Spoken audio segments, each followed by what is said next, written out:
परंपरागत जो त्राटक है,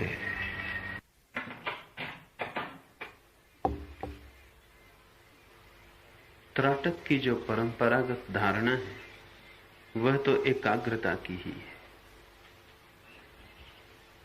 और एकाग्रता से शक्ति पैदा होती है, सिद्धियां अर्जित होती हैं। लेकिन जो परम विश्रांति की हमें खोज, उस परमात्मा से मिलन नहीं होता। एकाग्रता अहंकार का ही अंग और विस्तार है। तुम मिटते नहीं, तुम और मजबूत हो जाते हो। तुम पिघलते नहीं, तुम और बर्फ की तरह जम जाते हो। तुम्हारी शक्ति तो बढ़ जाती है, तुम्हारा आनंद नहीं। लेकिन जिसे मैं त्राटक कह रहा हूं वो एकाग्रता का प्रयोग नहीं है, वो केवल देखने का प्रयोग है। Just looking. फर्क को समझ लें। त्राटक का अर्थ होता है किसी एक बिंदु पर, सूर्य पर, मूर्ति पर, बिंदु पर, किसी भी चीज पर अपने सारे मन को एकजुट लगा देना है। मन को कर लेना है संकीर्ण कि मन यहां वहां न भागे, मन की सब धाराएं एक तरफ मुड़ जाएं, मन एक बिंदु की तरफ बहता हुआ रह जाए। जरा सी भी चेतना की किरण यहां वहां न बिखरती हो, बिना बिखरे सब एक बिंदु पर आके टिक जाए। चेष्टा एक बिंदु पर टिकाने की है। मन को बांध बांध कर, पकड़ पकड़ कर एक जगह बिठाने की है। जिसे मैं त्राटक कहता हूं वो सिर्फ नाम मात्र को त्राटक है। इस अर्थ में मैं त्राटक कहता हूं कि तुम भीतर खाली हो जाओ। मन को पकड़ पकड़ के मेरी तरफ लाने की जरूरत नहीं, तुम भीतर खाली हो जाओ, सिर्फ मेरी तरफ देखो। इस देखने में तुम भीतर कोई उपाय मत करो। इस देखने में तुम खाली शांत खड़े हो जाओ और सिर्फ देखो। आंख तुम्हारी अपलक मेरी तरफ हो। आंख के द्वारा तुम्हें मेरे तक नहीं आना है, आंख के द्वारा मैं तुम तक आऊंगा। आंख तुम्हारा द्वार है, लेकिन अगर भीतर तुम अति से भरे हो तो जगह नहीं है। तुम भीतर अगर खाली हो और तुम्हारा सिंहासन रिक्त है तो तुम्हारी खाली आंखों के द्वार से मैं प्रवेश कर सकता हूं। परंपरागत त्राटक में साधक अपनी चेतना को बिंदु तक ला रहा था। इस त्राटक में साधक कहीं भी नहीं जा रहा है, सिर्फ अपने भीतर खाली हो रहा है और आंखों को खुली रखे ताकि मैं उसके भीतर आ सकूं। ये बिल्कुल बुनियादी भिन्न है।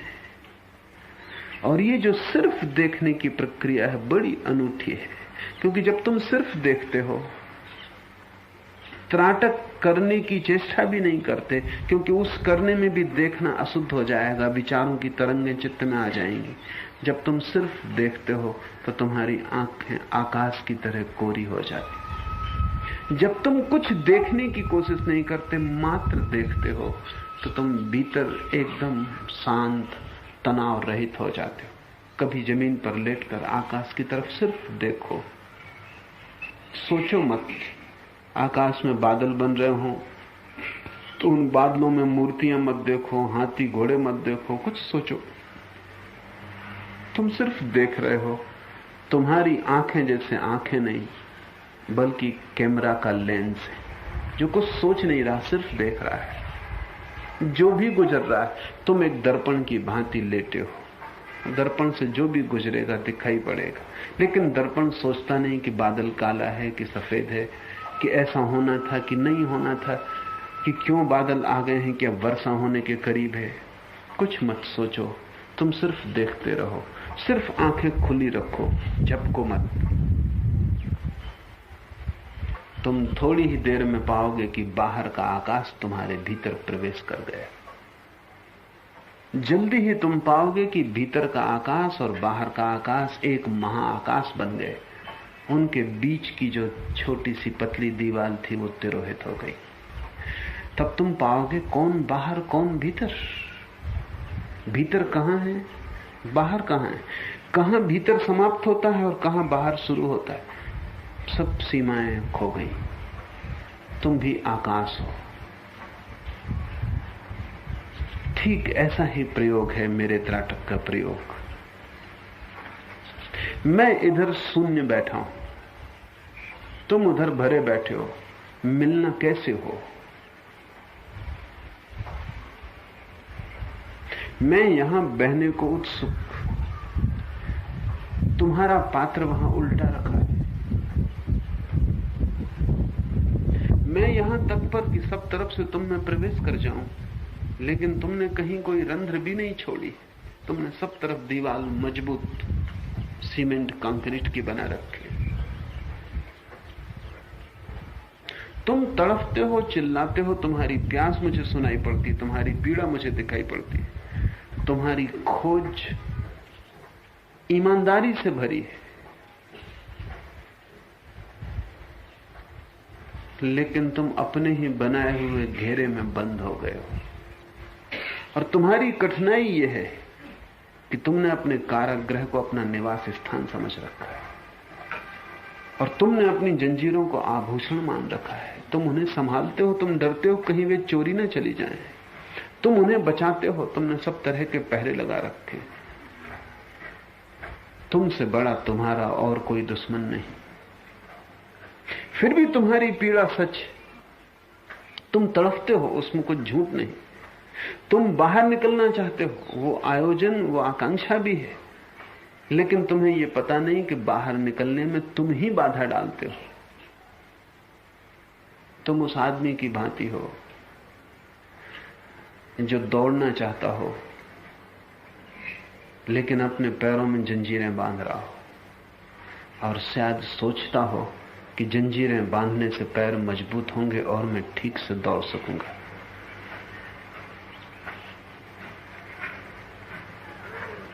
तुम अपने ही विपरीत बहुत से कृत्यों में लगे हो। यही मनुष्य का दुख है।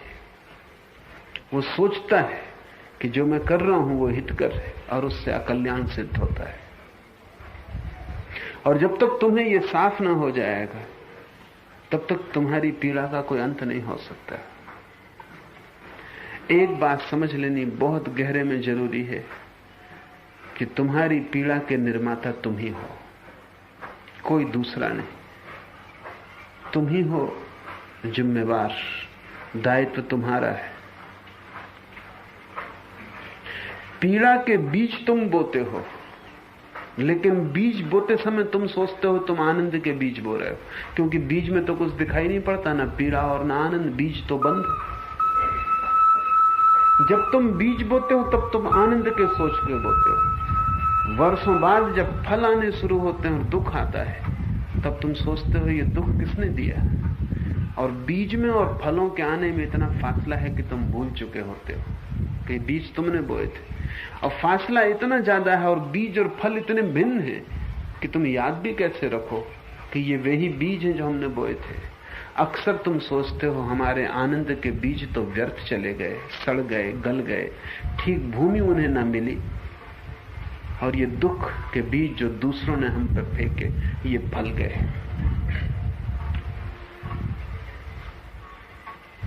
जान के हैरानी होगी तुम्हें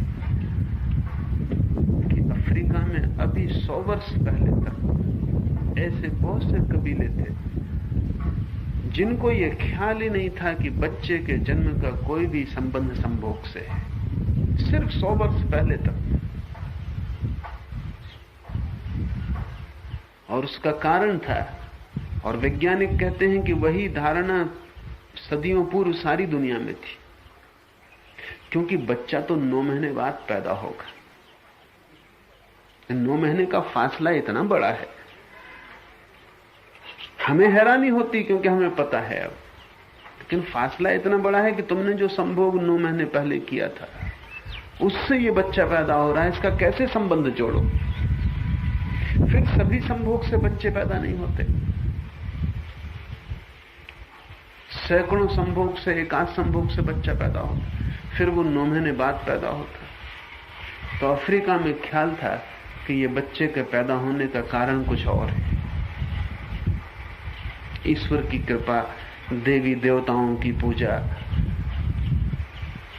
गंडे ताबीज, किसी साधु सन्यासी का आशीर्वाद, ऐसा कोई कारण जो प्रत्यक्ष दिखाई पड़े, लेकिन ये संभोग इसका कारण हो सकता है, ये ख्याल में नहीं था। ठीक वैसी ही दशा भीतर गहरे में पूरी मनुष्यता की है। तुम्हें ख्याल ही नहीं कि तुम्हारे दुख के बीच तुम ही बोते हो। 9 महीने से भी ज्यादा बड़ा फासला है, और बीज और भी सूक्ष्म है, संभोग से भी ज्यादा सूक्ष्म है। फिर फल कभी 9 साल बाद आते, कभी 90 साल बाद आते, क्योंकि ये दुख के सभी बीज मौसमी नहीं है। कुछ के तो जल्दी आ जाते, कुछ के वर्षों समय लेते, कुछ तो छोटे फूलों की तरह हैं जो मौसम में आते हैं और खो जाते हैं, और कुछ बड़े देवदार वृक्षों की भांति जो लंबे समय तक तुम्हारा पीछा करते हैं। फिर उस छोटे से सूक्ष्म बीज से इतना बड़ा वृक्ष आकाश को छूने वाला पैदा होगा, इसका ख्याल भी नहीं उठता। लेकिन तुम ही जिम्मेवार हो। तुम्हारी भूमि में कोई दूसरा बीज न तो फेंक रहा है, न फेंक सकता है। फेंकने का उपाय ही नहीं, क्योंकि तुम्हारी जो मनोभूमि है उसमें दूसरे का कोई प्रवेश ही नहीं। तुम ही वहां बोते हो, तुम ही पानी डालते हो, तुम ही संभालते हो, तुम ही फल आ जाते हैं तो फसल काटते हो। तुम ही हो वहां अकेले। इस बात की प्रतीति सघन हो जाए तो तुम में साधक का जन्म हुआ, और तब तुम ठीक ठीक आंखें पाओगे, और तब तुम वे बीज बोना बंद कर दोगे जो जहरीले हैं, और तब तुम घास पात को काटना शुरू कर दोगे। तब तुम्हारी पूरी ऊर्जा अमृत को पैदा करने में संलग्न हो जाएगी। ये अनुभव अमृत का तुम्हें बिल्कुल भी नहीं है। आनंद को तुमने कभी जाना नहीं है, इसलिए बड़ी कठिनाई है। और कठिनाई वास्तविक है कि जिसे हमने जाना नहीं है उसकी हम ठीक से आकांक्षा कैसे करें, और जिसका हमें स्वाद भी नहीं मिला उसकी हम फसल कैसे उगाएं,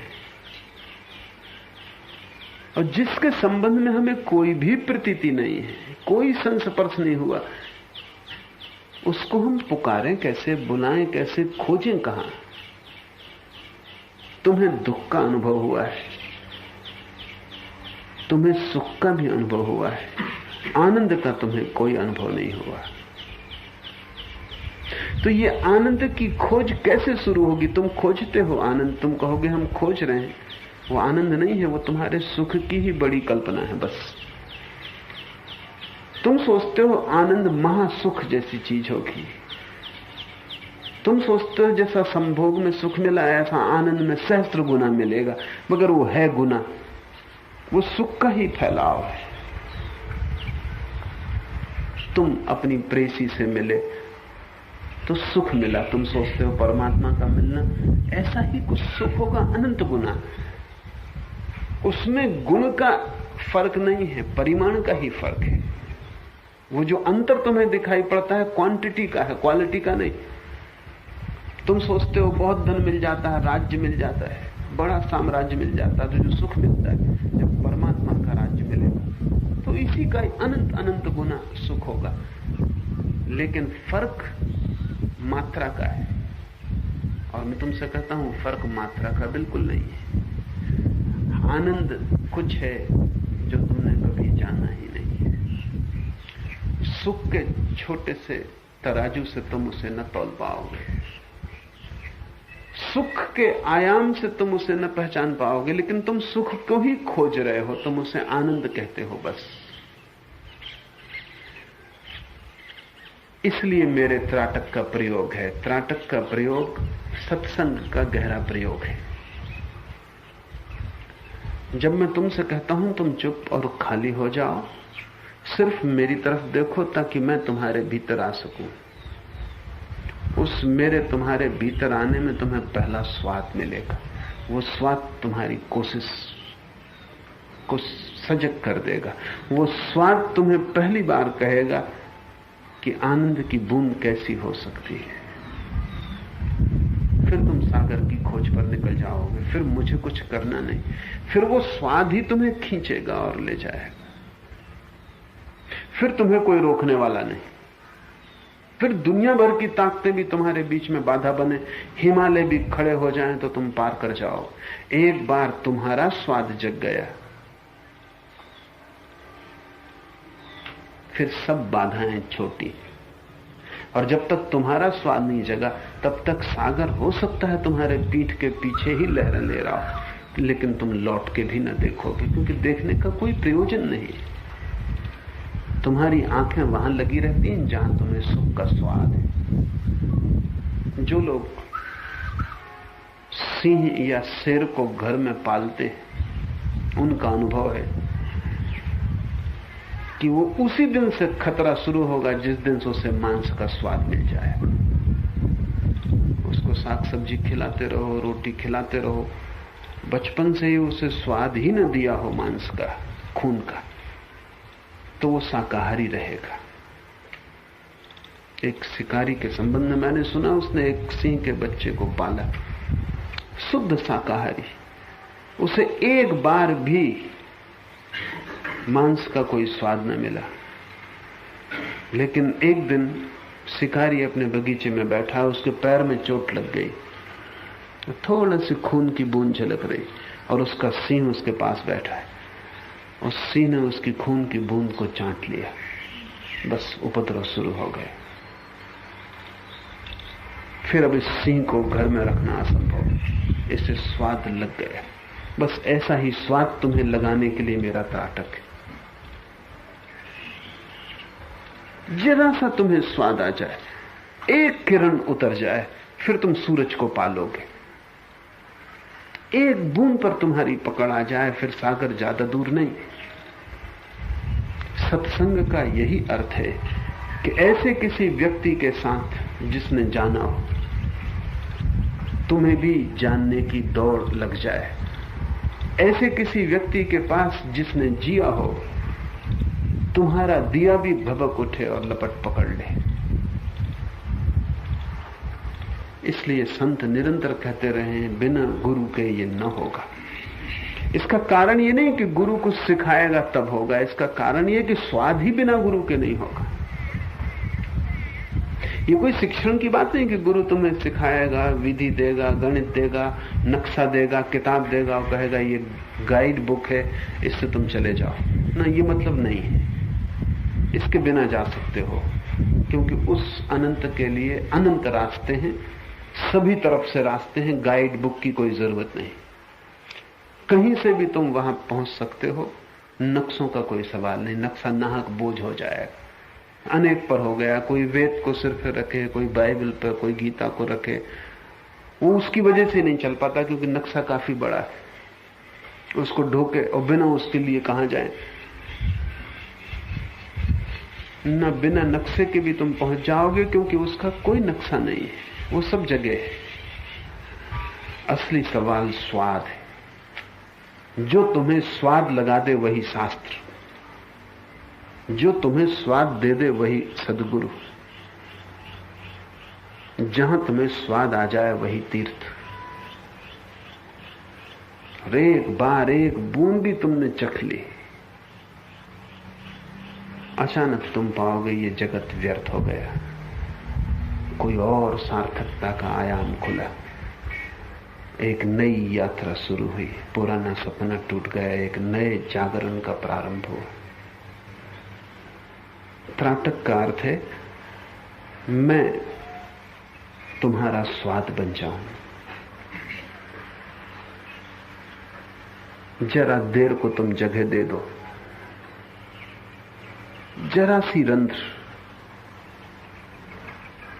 तुम्हारे अंधेरे में थोड़ा सा प्रकाश, बस उतना काफी। त्राटक की जो परंपरागत धारणा है वो मेरी धारणा नहीं। त्राटक मेरे लिए एकाग्रता का नहीं, ध्यान का ही प्रयोग है।